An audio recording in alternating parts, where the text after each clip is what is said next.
What's up, everyone? I'm Jackie. And I'm Lindsay. And we are Women Leaders in Sports Medicine. Here to help you grow your game and own your game.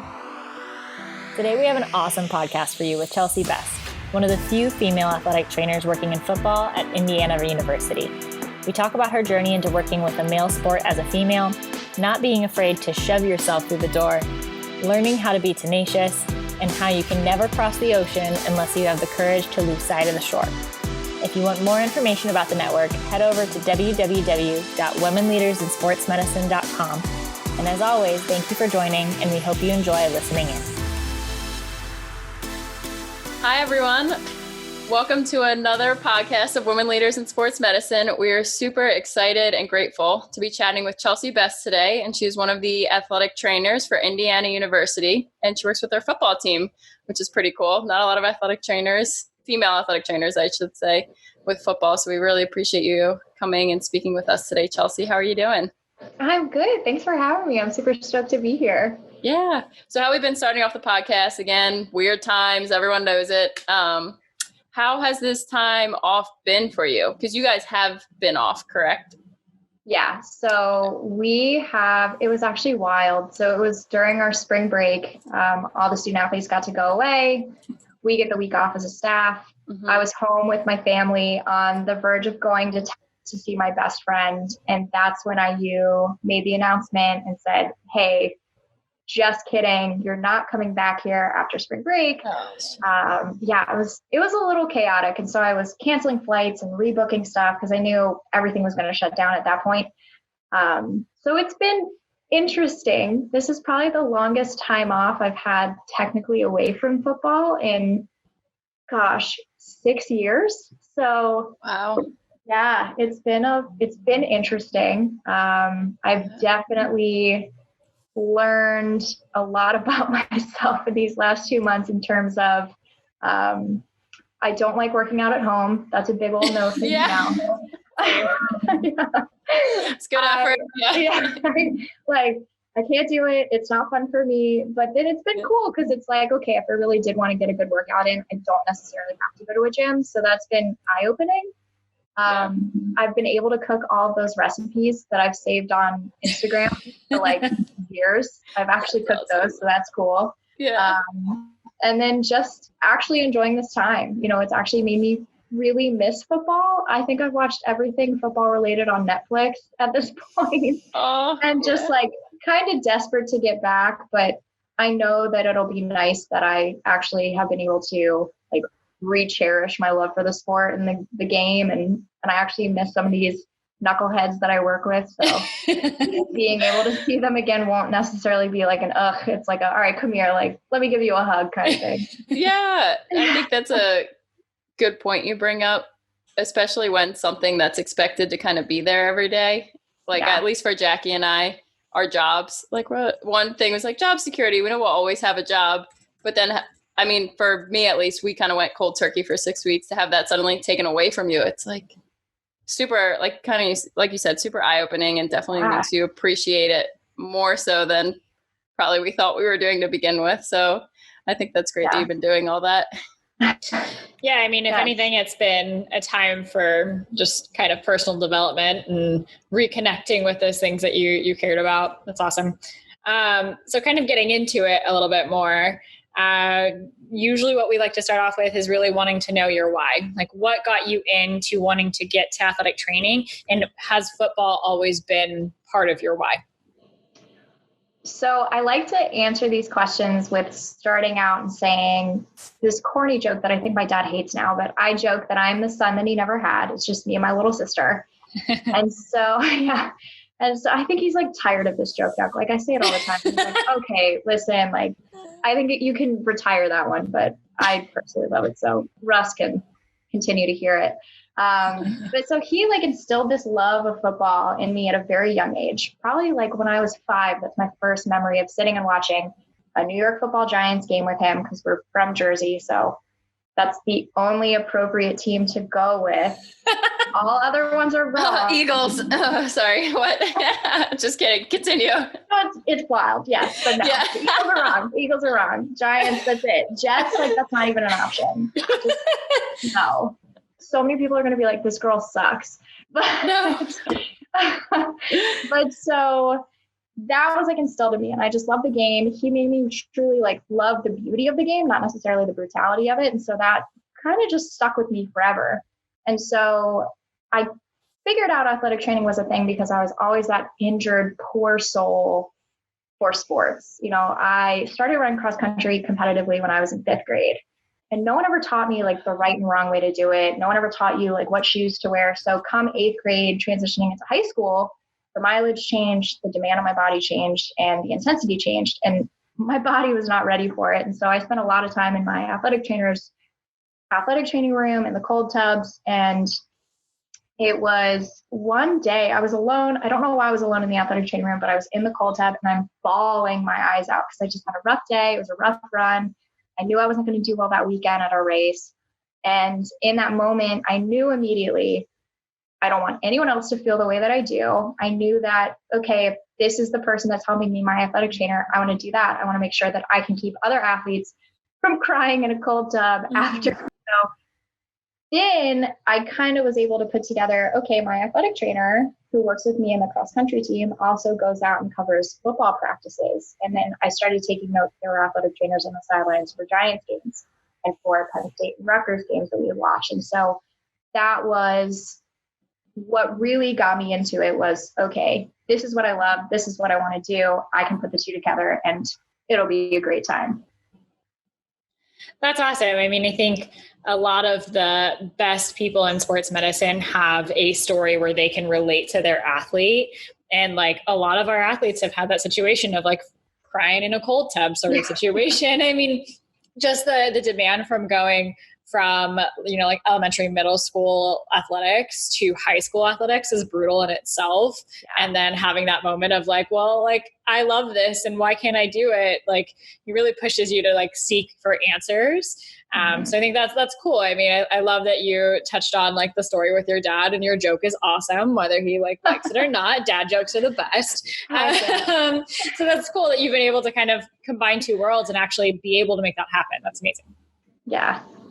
Yeah, I agree. And I think another thing that we've found from podcasting, everyone, like you said, when unfortunately you have to go through that experience of, you know, crying in a hot tub, just feeling terrible because you can't perform the way you want to.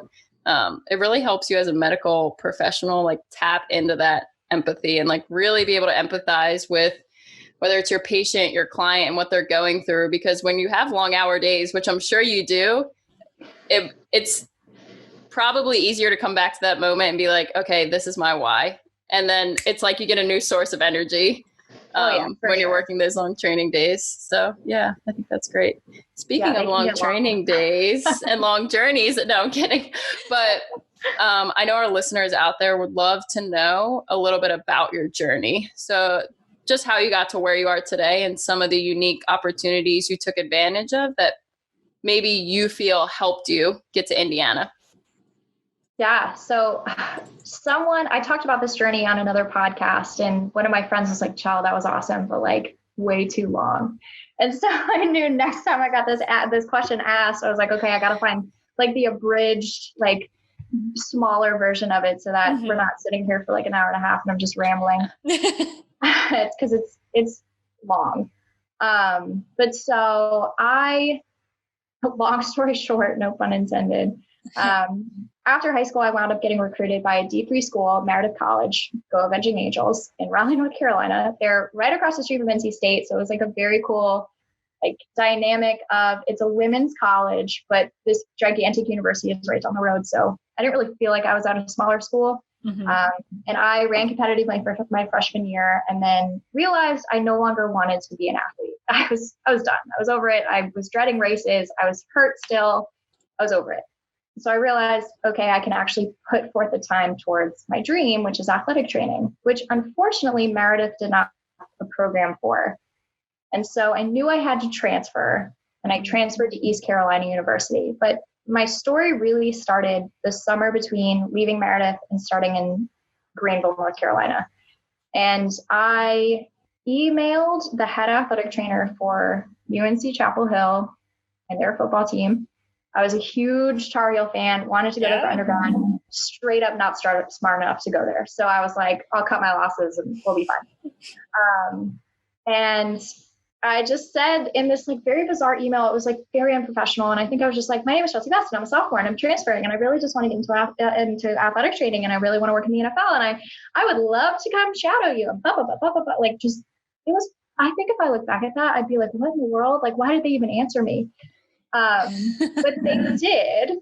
And they took me out. Chapel Hill from Raleigh is only like 40 minutes away. And like bizarre backstory, my parents had moved to Chapel Hill during this time. So they've left Jersey at this point. So this is why this is able to happen. Because nice. Shout out to the Reds. They left. Yeah. Thanks for moving so I can have this opportunity. But so I went out and interned with UNC football for a full summer. Had no clue what I was doing. I was just kind of thrown into the mix of athletic training, and that straight up fostered my love for football and athletic training. And it was just the best time. And I can't thank UNC enough. And it was Doug Halverson was one of the assistants. He now works with the basketball team at UNC. The man, the best sweater vest you will ever see in the basketball game. He crushes it. He's like, I tell everyone. Not what I expected. Yeah, no, that's great. Sweater vest. Sweater vest. Next time you watch a UNC game, find the guy in the sweater vest that's Doug, and he just crushes it. His style's swag. Kevin King was another assistant that was there, and him and I are super close. He went to undergrad at ECU, so we immediately created that connection. And then he wound up going to the Panthers and is now the head athletic trainer. So Kev's killing it. And then it was Scott Trulock was the head athletic trainer. And so he's now with the Jaguars. So they all went off and did like amazing things after being at UNC. So my network was huge, which is amazing. And so from there, it really made me have this passion and this confidence almost to go into East Carolina and work with their football team and do all this great stuff, and really thrive there in a setting that could be pretty cutthroat. So I tell people all the time, I started at UNC, even though I never technically was a student there. But made it happen. Yeah, you made that opportunity happen. That's awesome. Yeah, and then what was really cool was they brought me back for a second summer after that. So that was even more of just a reassurance and a pat on the back of not only did you do a good job, but come on back and let's do it again. Mm-hmm. So that was super cool. And I, again, can't thank them enough for just giving me that opportunity to just start. So then from East Carolina, I went to the University of Delaware. I kind of created that position. It's, again, like such a wild story, but so I had some opportunities for grad school positions, and I was just this really ambitious, cocky 22-year-old, 21-year-old. I was like, I could have whatever I want, and just said no to a position before I even had another one saying yes. And then I lost both, and it was just a whole long story. And I tell my students the story all the time, and they're like, we get it. Like, don't say no until you get a yes. The whole big thing. But so the spring of my senior year, this is like last chance. All bets are off. I've thrown my chips into every single pile I can. And Brian Weiss, who was the assistant athletic trainer at the time for football at ECU, he's like now my life mentor. Brian's the best. And he's now the associate AD and head athletic trainer at Central Michigan. Go Chips. He pulls me into his office and he says, hey, I've got connections at Delaware. They're saying they want to start a GA position with football at Delaware, but it's kind of weird. They don't really have funding for it, but they really want to start it. They asked if I have any recommendations, and I said your name. Luckily, my dad went there for undergrad. My uncle went there for undergrad. He played lacrosse. He's on like the donor committee. It's like this crazy story. Small world. Yeah. Right? Like crazy small world. And like I grew up being a Blue Hen fan. Like they were just 2 hours down the road from Jersey. Like hop on 95 and you're right there. Yeah. And so I was like, let's get it. Go after it. I knew I was going to have debt anyway after undergrad. I was like, just pile it on. So I was listed online as a volunteer GA with football for the first year. And so like I was a full-time GA. I went to school. I was doing all the stuff. I had to pay for my school, and I didn't get a stipend. So I was truly funding myself. But I got to work football, and that was like the biggest thing. And that's all I wanted. Right. And so then second year, they found funding. And so I was actually able to be a full-time grad assistant. So they took away the volunteer in front of my name on the website. And then I was able to actually have a stipend, save money, pay off some of my loans, and actually have school paid for. So that was awesome. And like Delaware really was, so like UNC was my starting into football, but Delaware really was that push into you're an athletic trainer and you're where you want to be. And I will never forget it's our first game. It's my first game as a Blue Hen. We're at Pitt. We're in like the Pittsburgh Steelers stadium. Like this is the biggest stadium I've been in. Wow. We're about to play this game that I have no clue is about to be one of the worst football games I've ever been a part of because like one of our students passed out. We had like an ACL tear. We had like 3 guys go down. Oh my gosh. Shut out. It was like 60-0. It was literally the worst game I've ever experienced in my life. Nightmare. Yeah, it was awful. But I just remember standing on the sideline and it was just this like, everything went silent. It was like one of those moments where like you have tunnel vision and everything goes away and it's just like you in that moment. And it was right before kickoff, which is my favorite part of any football game. And I was like, oh my God, I made it. Like I'm an athletic trainer. I'm working football. I'm in a huge NFL stadium. Like I'm not working NFL, but whatever, it's a sideline. And like, this is it. And it was the coolest moment. So I shout out to Dan Watson, shout out to John Boone. Although John Boone was the assistant at Delaware and he like straight up left after I got there. He was like, hey, come work here. But then also I'm leaving. So now he works for the Miami Dolphins, which is just, again, so awesome. But then Brandon DeSantis came in and filled his position. And Brandon, again, like I just talked to him the other day. He sent me a Snapchat of his daughters doing something random. And like, they're all so awesome. They're just great mentors to have. I pick their brains about everything. And so like Delaware really was my true start into football. And so that was really cool. And then this is still so long. I'm like trying to shorten it. That's okay. Do your best. Yeah. But so then from there. Because I know now you have everyone sitting on the edge of their seat like, okay, she's at Delaware. How did she get to Indiana? How did she get to, like Big Ten life? So then from there, again, I tell like my poor students, I just like bestow all this wisdom upon them. And they're like, yeah, we get it. We got it, Chell. But they never listen. And then like, they only listen right at the end. They're like, you were right about everything. I'm like, I know.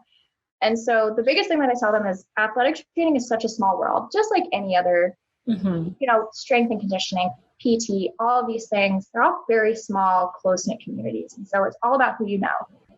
And luckily, I just happened to keep knowing the right people. Had I not been at Delaware, I would never have had this opportunity at IU. And so Dan Watson, head athletic trainer, emails me one night or texted me one night. It's like 9:00. Literally, all this text says is, what are your thoughts on Indiana University? That's it. I have no context. That's all I said. I have zero clue where Indiana is on a map at this point. Like East Coast kid, right? They teach you the 13 colonies and they're like, nothing else matters. Yeah. Later. They're like, okay, cool. Like, I feel so bad. Like I'm still kind of iffy on like what states are around me and I've lived here for 4 years. So you'd think geography would come to me easier, but I got nothing. So I responded and said, if it's football, I'm in, no question. And he sends me an email address, and it's to Colin Francis. Colin Francis at the time was one of the assistant athletic trainers at IU for football. He went to Delaware for undergrad, and since then he's actually moved on, and he's now an assistant athletic trainer with the Baltimore Ravens. So Colin, again, my guy, like he kills it. And so he says, email him your resume cover letter and put me as a reference. Do it tonight. This is Dan. So I send him all my stuff. Literally the next day I get a phone call. Pro tip, always have your resume and cover letter updated. Continue. Sorry to interrupt. I had to say it. Yeah. Again, like that's what I tell my students and they're like, whatever. Yes. Pro tip for everyone listening. Heck yeah. So I send it next day, head athletic trainer calls me and he says, we're looking for a female intern. We'd like to interview you. And at this time, I had such a bizarre experience with grad school. So I was like, never again. Like whatever offered to me, I'm going to take it. We're not going to play this game anymore, waiting until May and finding out that I'm going to get this job on my graduation day. That was a fun phone call. Like John Boone's literally calling me as I'm walking to go take my picture. And he's like, do you want to be a GA at Delaware? I'm like, yes. I got to go take my picture. So like, I'll be right back. So just like, it was chaos. Like that whole experience was chaos. So fast forward, I'm like, whatever's offered to me, I'm taking it. I'm not screwing around anymore. Keep in mind, like, this is also January, like stuff's just opening. So I could have probably pumped the brakes, but I'm insane. So I didn't. And I'd interviewed with another school, but it wasn't football, but it just seemed like a really good opportunity. And they said I'd be able to help with football as well. And so I had interviewed with them. All this time, like, IU is scheduling this interview, and this other school actually offered to me, and they're like, hey, here's this offer. You have 24 hours to make your decision, and we'll talk to you tomorrow. So, okay, great. I was like, all right, like, if this is the best thing that I get, like, honestly, this is fine. Like, worst case scenario, I have a job, cool. And it was an internship, and IU was introduced to me as an internship as well. So literally within the 24 hours, I'm interviewing with IU. It goes really well. They're texting Dan saying, like, she's doing great. We really like her. And I'm hoping on this call that they're going to offer. And at the end of it, they're like, thanks so much. We'll talk to you soon. And that's it. And so it's like a running clock. I felt like I was on 24, where like you just constantly down thing in the corner. And I'm like, ugh. So by the time I go back into the athletic training room at Delaware, because it was like winter workouts at that point, so we had afternoon stuff, I immediately go into Dan's office, close the door, and I'm like, they didn't offer, and I don't know what to do, and I have 3 hours, and that's it. And then I got to call the other school. So we'll always remember this. He's sitting at his desk. He's super cool, calm, collected, and just nonchalant goes, call them back and tell them what's going on. Yeah, I was like, it can't be that simple. And he's like, just call them back and tell them your situation, and I guarantee you it could go your way. Okay. So I walk back outside, and the athletic training room is in the Bob Carpenter Center, so we call it the Bob. And it's right next to, like, it butts up to the football field, and it's this long alleyway. It's freezing, and I'm pacing back and forth. Like, haven't even made the call yet. I'm freaking out. I'm like, oh my God, this could go one of two ways. Like, this could go really well, and I could work Big Ten football, or this could go horribly, and I just, like, ruin all of my chances. But then I also have to call this other school and be like, yes, I'm still coming. So it was a hot mess. So I call IU. It's been maybe an hour since I got off the phone with them. And I asked to speak to the head athletic trainer, and one of the assistants that answers the phone was also on my phone interview and was like, didn't we just hang up with you? And it's like, yeah, we did, but like, I have questions. And so can I talk to Craig? That was the head. And again, like, Craig gets on the phone. He's like, we just hung up with you. Like, what is happening? I was like, well, I have a story to tell you, and just laid it all out pretty much and said, here's the deal. I have 2.5 hours now to tell this other school if I'm going to take their job or not. Are you going to hire me or not? It was like an out of body experience. As I said that, I remember watching myself say it. I was like, oh my God, like, this could go one of two ways. And I don't think it's going to go my way. And it was silent on their end. And I thought that they had hung up on me, to be honest with you. And then I hear him breathing. He's like, well, I'd prefer if you told them no. He's like, I can't offer to you right now because we have to do a background check and make sure you haven't, like, killed anyone. I was like, okay, great. Make sure you're a normal human. Like, yeah. Right. And in my head, I was like, he probably thinks I'm not normal right now for, like, demanding to be hired. But yeah, he basically was like, please tell them no. We'd actually like for you to be a Hoosier. So I immediately was like, thank you so much. Hang up. And I remember walking back into the training room, and it's like all my students are hovering by the door, and like a couple of the athletes, and of course Dan's just kind of chilling, and he's just sitting there waiting for me to come back in, and I'm like screaming like, I'm gonna be a Hoosier. And it was just such a cool moment. And I joke with them all the time, because I'm like, I would have never gotten that had you just not, like, if you had never told me to make a phone call again, I would have been on a very different plan. So that is how I wound up at IU. Was thank you, Colin Francis, for also being a Delaware alum. And then just like shoving my way through the door, basically. I think that's so great. And I mean, I think you need to give yourself a little more credit for doing that. I mean, definitely, like, he nudged you in the right direction, but you went and did it. Like, yeah. I know there probably are other people who maybe might not have that, like, 10 seconds of courage to just do something that's really scary and maybe could not end up in your favor, but you did it and it worked out amazing. And I mean, a little bit, it kind of does. And I'm sure, Jackie, you feel this way too, like, just listening to that story, like, it kind of ties back to your whole story of like making an opportunity for yourself at UNC. Like you just reached out and it was like, at the end of the day, the worst thing they could say is no. And then what's going to happen next? You'll make another opportunity for yourself, it sounds like. So I think that's totally amazing. Thank you. Yeah. Bold moves, but great moves, Chelsea. And one thing that I thought was really cool, and it's kind of like completely off topic, but like at the beginning of your story, it was like family was always like infused, like from the beginning of your why, like your dad creating like this love for football, and then your family happens to move to the area that you're trying to reach out to. And then like family also went to the school that you had, like, it's kind of a cool story overall. I think it's pretty neat. And I agree. I think, like Lindsay said, I think you got to give yourself some credit somewhere. And I'd love to kind of talk about like, what things do you feel like set you apart from the other people who are all trying to get these same positions? Because you'd mentioned, you know, it's kind of who you know. And unfortunately that's true across the board, but those people, you know, wouldn't have, you know, contacted you or reached out or said your name if they didn't think you were great for it. So what do you feel like set you apart at the end of the day? I definitely think, depending on how you want to call it, either tenacity or stubbornness, one or the other, depending on the scenario. We'll call it tenacity. No, tenacity. Yeah. Bold. Yeah. Bold, grit. We'll call it, literally, where's my thesaurus? We'll just call it that. But I joke, you know, my mom jokes all the time. My birthday's in May. And so she says, you're a Taurus through and through. And I don't necessarily like believe in some of that stuff, but it is hysterical, like how true that is. My inability to accept no as an answer sometimes, I think, is what set me apart from some other people. You know, being a woman trying to get into a male-dominated sport, if not profession, is actually athletic training is actually very much female-dominated now. We are just like above half at this point. And so I kind of have to stop saying that. But at least with football, it's still very much male-dominated. Once I made that known that that's what I really wanted to do, I heard so many no's. People were either like, that's unheard of, you're never going to be able to do that, or it's just not what's done, or pick something else. No, this isn't going to be an option for you. And even at that time, like 16-year-old Chelsea was like, no, this is going to be a yes. You just you wait. I'll make you regret that no.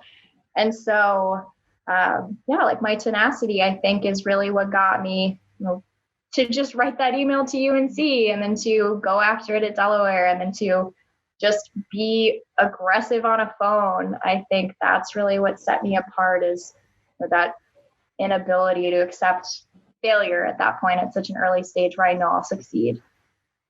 Yeah, I think it always comes back to your why and not looking at future failure as failure, but like opportunity. Like even going back to going to Indiana versus the other school, like either option for you, you were like, I will be happy. Like I'm working in football, I have the opportunity to work in football.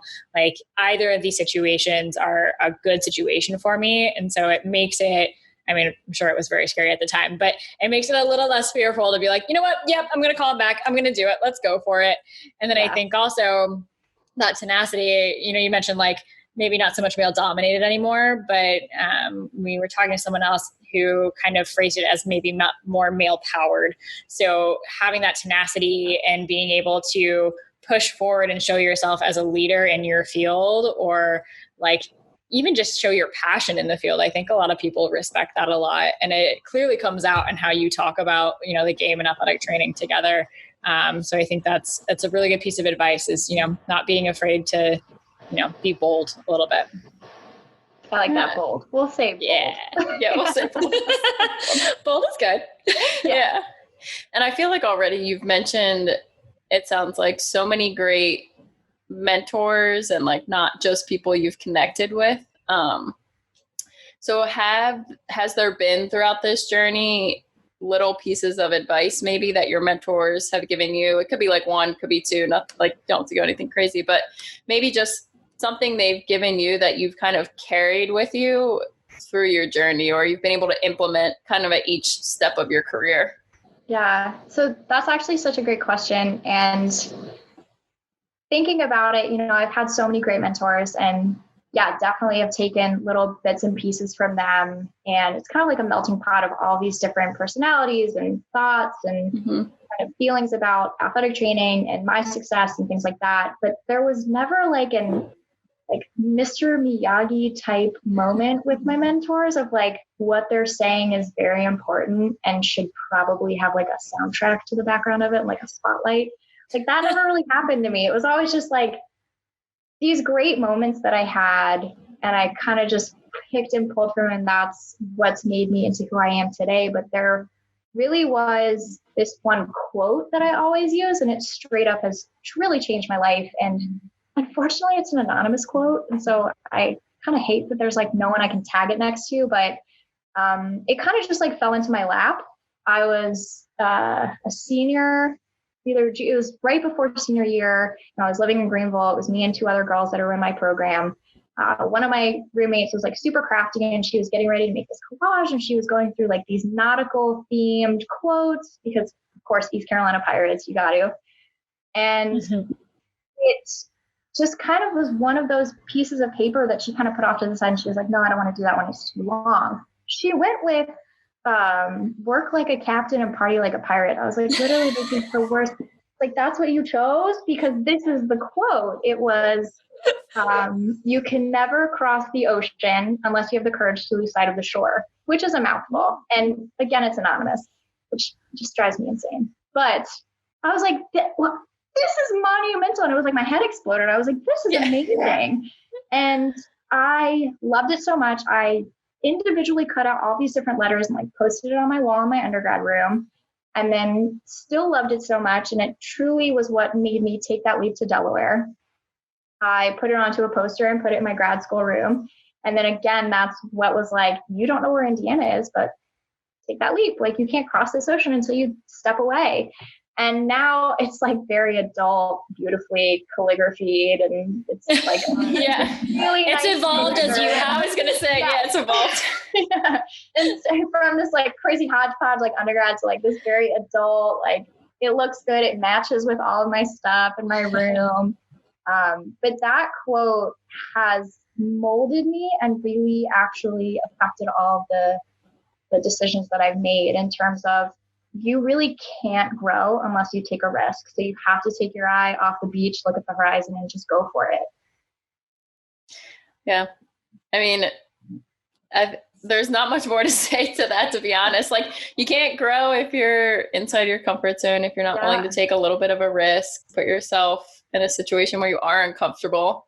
Because again, I don't know if at the time you started at Indiana or even at Delaware, like you were the only female in the room. And I'm not saying this is an issue. Like, it's kind of only an issue if you make it an issue. Like, I'm the only female at the place I work at, and I never noticed it, to be completely honest with you. But there might have been a moment where you're like, oh, all right, like this is a little uncomfortable. I'm kind of like the only female here, or I'm kind of the new person here. Yeah, we can even take out the whole female thing. Like, anytime you walk into a new job, or like a new internship, like you're the new person, and it gives you that feeling of like, but like you said, if you don't have a little bit of courage to lose sight of the shore, you won't be able to grow. So I think that's a really good piece of advice. Thank you.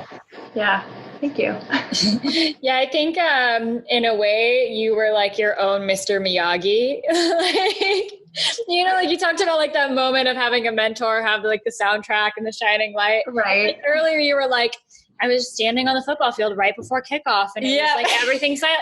Like, you're Mrs. Miyagi, basically. So I want to give you that opportunity to run with that a little bit. And, you know, like a lot of other people trying to get in this field, PT, AT, S&C, whatever it may be, there's going to be obstacles coming up. And I think a lot of people are nervous to approach what's considered maybe an obstacle or a challenge because they don't know maybe how to get past it. We already know that you have like lots of good grit, but what are maybe some good 1 to 2 pieces of advice that you could give someone to kind of overcome similar obstacles that you may have gone through yourself? So definitely, first and foremost, everyone should also not take no for an answer. And that's so hard to kind of tell yourself. And that's so hard. It's so easy for me to just say like, don't take no for an answer. But there are certain situations where you kind of have to look inside and say, I'm not accepting this. Like, I'm going to turn this into a yes. And so I wish, I had someone like myself or my students for me when I was an undergrad, just telling me that and reassuring me that, yeah, it's okay to continue and go on. But definitely, if you know that you can do better, be better, and succeed, and someone's standing in your way and saying no, just shove them out of the way and keep going. Because as long as you know you're going to do all right, it doesn't matter what anyone else is going to say. Mm-hmm. But along with that, having confidence in yourself is one of the biggest things as well. So hearing no all the time, being told that you're not worthy, you're not enough, you're not going to do well, tore down my confidence a couple times, but I had to keep building myself back up. And so I really tell my students, be comfortable with being uncomfortable, because like you guys said, like you could be the new person in the environment. You could be the only woman there. You could be the only minority.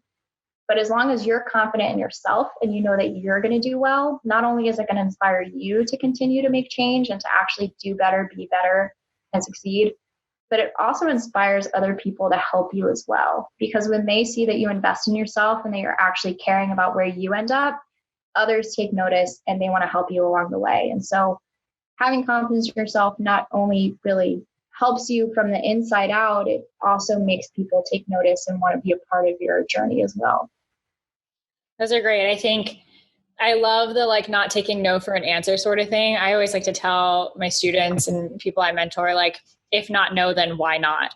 So I think a lot of people at the beginning of their career are afraid to challenge the person that's saying no to them, and they leave it be. And then there's tons of these feelings of self-doubt and confusion. And you might know that you were great for that job, but you never took the opportunity to say okay, maybe you're saying no, but is there a reason for it? And can I challenge that, or can I grow with it, or whatever it may be? And I think a lot of those situations also foster that difficulty and confidence, which then feeds forward into what you said in the second part of, not that confidence or lack thereof sometimes portrays itself as, maybe that person isn't good for this job, but it's just because of a situation earlier that you were afraid to challenge. Those are great pieces of advice.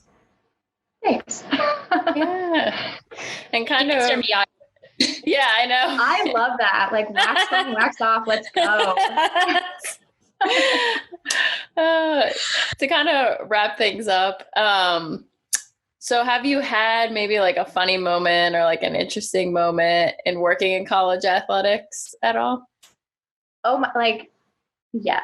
I mean, you opened up with saying definitely. You have to go back with knuckleheads. So I know, we're yeah. So that I could talk for hours about how just IU alone is one of the most fascinating teams I've ever worked with. Delaware, they were hilarious. ECU, UNC, there's always just a cast of characters on these teams. But for some reason, when the last 2 years, we have had some of the funniest kids come on to be Hoosiers. And it's just we say some dumb stuff. We say some hilarious stuff. We have a kid on the team who is from Chicago, but sounds like he's from Southern California, which doesn't make any sense. And he says some of the weirdest stuff. One day he came in and we always ask him, hey man, why don't you ever wear socks? It's just gross. And he said, socks are for weak-minded people. What? There's that. One time he said that seatbelts are a placebo effect. It just, none of these make sense, but they're so outlandish that we actually started a quote board. Yes. So anytime he says something random, we just write it down and we stick it on the board. Within 6 months, we filled a whole poster. So now my job is to find where we can laminate it, and we're going to put it in his position room because his coach thinks it's hysterical. And it's it's one time he thought that Mount Rushmore had Benjamin Franklin, George Washington, and Lewis and Clark. That we had a serious conversation. Oh, okay. Yeah. And so then when you ask him, who was Lewis and Clark, he had no clue. So that was a whole other story. But I think I've just been messing with you guys. No, I'm kidding. Right? But it's so bizarre because he's very smart. He's one of those book smart kids, but street smart is just, it doesn't exist for him. But probably one of the best stories from this year, it was probably second week of camp. We're all very delirious. No one knows what day it is. Everyone just knows we're at practice. It's hot. I'm on the defensive side of the ball for a 7-on-7 drill. And so while 7-on-7 is going on, there's only 3 to 4 guys on the field at once for defense. And so the rest of them are just standing on the side. And this day, like they were on one, like they were just cracking jokes left and right. And we have a corner who is my size, but he's a freak. Like he's such a good athlete. He's so good. Like it doesn't make any sense, but he's my size. And so like me compared to these other kids, I'm teeny tiny. And we crack jokes with him all the time. We're like, oh, if there's a stiff breeze, Taiwan gets knocked over. Or like if the puddle is too deep, he'll drown. And this one day there was this big bird. It was like a buzzard or something that just was flying super low to the field. And of course, like we were on one, so they're all cracking up and they go, man, that bird is huge. Like it could pick up Taiwan and fly away with him. And so the whole place just lost it. And not even 30 seconds later, Taiwan runs over and he says, see that bird? It almost got me. Like it was just outrageous, like timing. And like we probably laughed so hard that like even the coaches were like, what is happening? Like, the team's gone. So that had to be one of the funniest ones. And it like doesn't really make any sense out of context, but it was just the comedic timing was beautiful. So that's a good one. Yeah. I mean, it sounds like you guys have a great environment there. And I mean, I think that's what's most important in a team, right?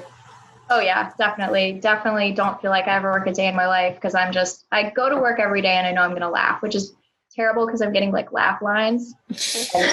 Just same. It's like all in the forehead. Yeah. I'm like, no, I can't laugh today. But otherwise, Yeah, I think that's awesome. I think that really speaks to the environment that you as an organization and a collegiate team has fostered for each other, because that level of like feeling comfortable on days when you're in the middle of camp and you just don't feel like being all with it. Like that's huge to be able to have that rapport with somebody. And then you gotta laminate your quote board, but put your quote on the top so that they all stay in it to win it. Ooh, yes. I like that. All right. Well, Chelsea, thank you so much for joining us. This has been so much fun. And we're excited for our listeners to kind of tune in and learn from you as well. For you but yeah, thank you so much for joining us. Yeah, Visit www.womenleadersinsportsmedicine.com to join our roundtables, learn about our mentorship programs, and to let us know what you want to hear. Have a great day, and remember, it's your time to lead.